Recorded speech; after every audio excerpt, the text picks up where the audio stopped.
دیکھتے ہیں کہ ہمیں جنگل کا منظر دکھایا جاتا ہے جہاں پر الپرسلان اکچا خاتون کو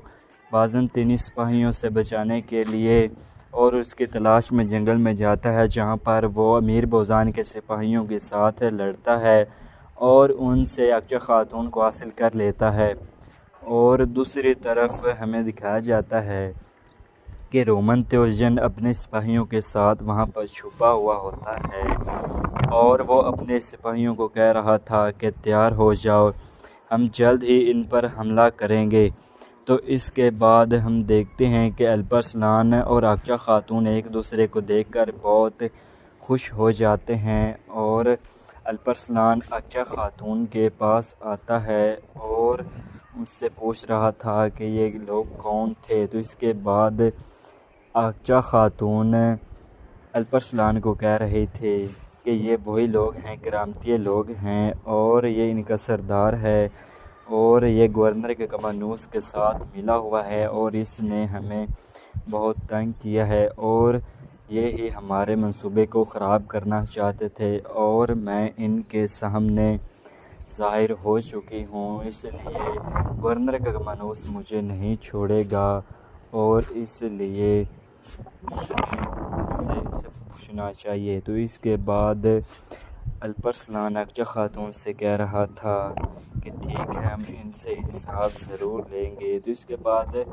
اکچا خاتون الپرسلان سے کہہ رہی تھی کہ مجھے اس پرکان قلعے جانے کی اجازت دے دیں تاکہ میں گورنر کے کمانوس سے جا کر ملوں اور میں اس سے پہلے کہ یہاں سے کوئی خبری جا کر وہاں کوئی خبر دے اس۔ تو الپرسلان اکچا خاتون سے کہہ رہا تھا کہ نہیں، تمہیں وہاں جانے کی کوئی ضرورت نہیں ہے کیونکہ تم ظاہر ہو چکی ہو، تو اس سے کوئی فائدہ نہیں ہوگا۔ اگر تم وہاں پر جاؤ گے تو تمہیں بھی مار دیا جائے گا، اس لیے میں چاہتا ہوں کہ تم میرے ساتھ میرے قبیلے چلو اور ہم وہیں پر رہیں گے۔ اس کے بعد ہم دیکھتے ہیں کہ اکچا خاتون کہہ رہی تھی کہ مجھے یہاں سے جانے دیں اور ایسا ظاہر ہونے دیں کہ میں آپ سے بھاگ گئی ہوں۔ تو اس کے بعد الپرسلان کہہ رہا تھا کہ اگر تمہیں معلوم ہے کہ اس کے بعد کیا وہ تمہیں نہیں ماریں گے۔ تو اس کے بعد الپرسلان اکچا خاتون سے کہہ رہا تھا کہ میری مانو اور مر قبیلے ہم چلتے ہیں۔ تو اس کے بعد اکچا خاتون کہہ رہی تھی کہ کیا گورنر کے کمانوس مجھے حاصل کرنے کے لیے وہاں پر نہیں آئے گا۔ تو اس کے بعد الپرسلان اکچا خاتون سے کہہ رہا تھا کہ گورنر کا کمانوس تو کیا اگر اس کا سلطان بھی وہاں پر آ جائے تو وہ بھی تمہیں مر قبیلے سے وہاں سے کسی بھی جگہ نہیں لے جا سکتا۔ تو یہ بات سن کر اس کے بعد اکچا خاتون کہہ رہی تھی کہ نہیں، مجھے جانے دیں۔ اس کے بعد الپرسلان اس سے روک لیتا ہے۔ تو اسی دوران ہمیں دکھایا جاتا ہے کہ رومن تیوجن اپنے سپاہیوں کے ساتھ وہاں پر آ جاتا ہے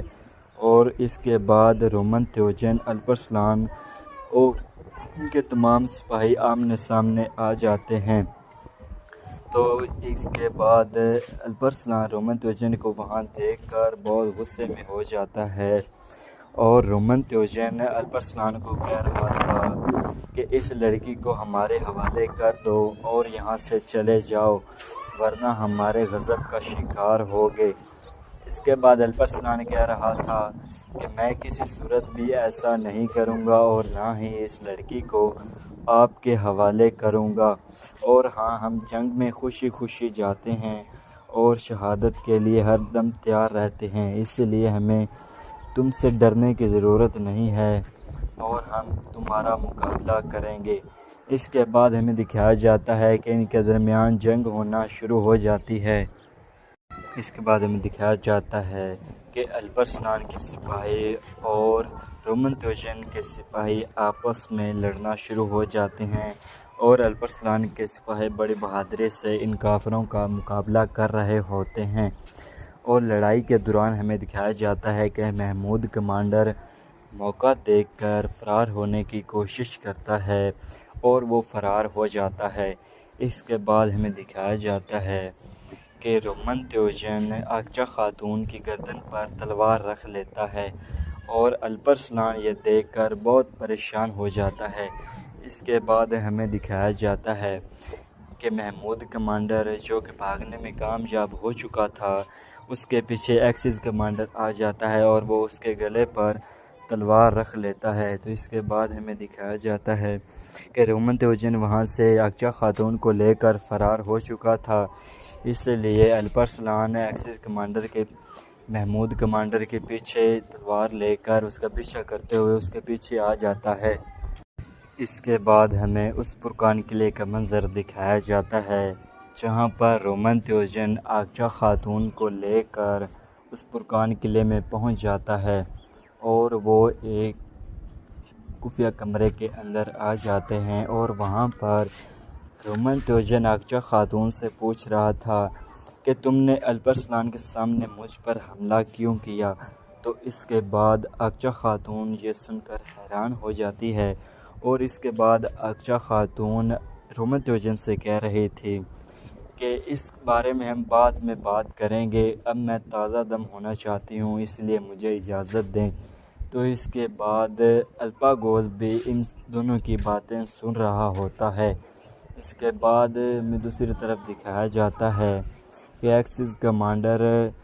محمود کمانڈر کو گرفتار کر کے اس پرکان قلعے میں لے آتا ہے، اور جب یہ خبر سپاہی جا کر رومن توجن کو دیتا ہے تو رومن توجن یہ خبر سن کر بہت خوش ہو جاتا ہے۔ اس کے بعد ہمیں دکھایا جاتا ہے کہ ہم مرکزی مقام کا منظر دیکھتے ہیں جہاں پر الپرسلان اور ان کے سپاہی بیٹھے ہوتے ہیں، اور الپرسلان اپنی تلوار تیز کر رہا ہوتا ہے، اور الپرسلان بہت غصے میں ہوتا ہے کیونکہ وہ اپنے مقصد میں ناکام ہو گئے تھے، اس لیے وہ بہت پریشان ہوتا ہے۔ اور اس کے بعد ہم دیکھتے ہیں کہ باتور بے الپرسلان کو کہہ رہے تھے کہ آپ کا غصہ جائز ہے الپرسلان، ایک شیر دل کے بیٹے۔ اس کے بعد ہم دیکھتے ہیں کہ باتور بے الپرسلان کو کہہ رہا تھا کہ آپ نے اس لڑکی کو بچایا، اس کے بعد بھی وہ اس پرکان قلعے یعنی کہ گورنر کے کمانوس کے پاس کیوں جانا چاہتی ہے؟ تو اس کے بعد الپرسلان باتور بے کو کہہ رہا تھا کہ وہ اس پرکان اس لیے جانا چاہتی ہے کہ وہ گورنر کے کمانوس کو مارنا چاہتی ہے۔ تو اس کے بعد باتور بے الپرسلان کو کہہ رہا تھا کہ ظاہری طور پر اگر اقچا خاتون گورنر کے کمانوس کو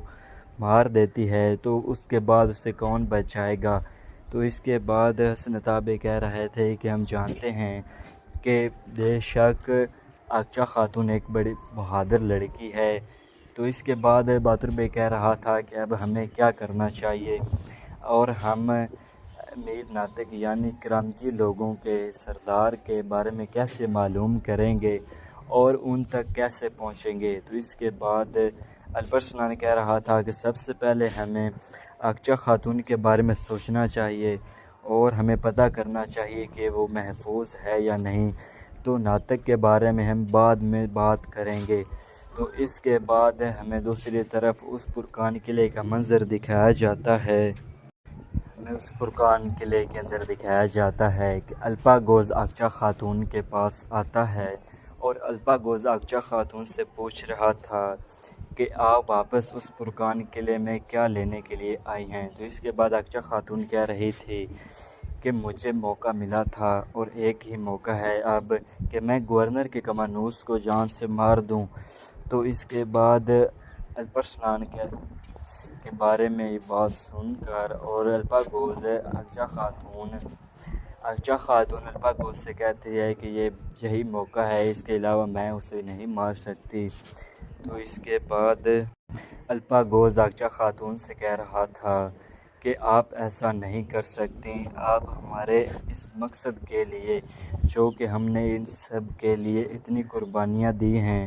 ہم ان کو قربان نہیں کر سکتے اور ہم اپنے مقصد کے لیے پیچھے نہیں ہٹ سکتے، اور اسی مقصد کے لیے تم اور الپرسلان میرے لیے اہم تھے۔ تو اس کے بعد اقچا خاتون کہہ رہی تھی کہ گورنر کے کمانوس نے یہ جانتے ہوئے مجھے وہاں پر بھیجا کہ میں وہاں سے زندہ نہیں لوٹوں گی۔ تو اس کے بعد الپاگوس کہہ رہا تھا کہ کیا تم ایک مرے ہوئے آدمی کو دوبارہ مار سکتی؟ تو یہ بات سن کر اقچا خاتون بہت حیران ہو جاتی ہے اور پوچھتے ہیں کہ یہ کیا معاملہ ہے۔ تو اس کے بعد الپاگوس کہہ رہا تھا کہ زہر کے اثر کی وجہ سے گورنر ککمانوس کی آنکھوں پر اثر ہوا ہے، جس سے اسے دکھائی نہیں دے رہا اور وہ پاگل بھی ہو گیا ہے۔ تو اسی کے ساتھ یہ ایپیسوڈ یہیں پر ختم ہو جاتی ہے۔ اگر آپ کو یہ ویڈیو اچھی لگی ہو تو ہمارے چینل کو لائک اور سبسکرائب کرنا نہ بھولیے گا۔ بہت بہت شکریہ۔ اللہ حافظ۔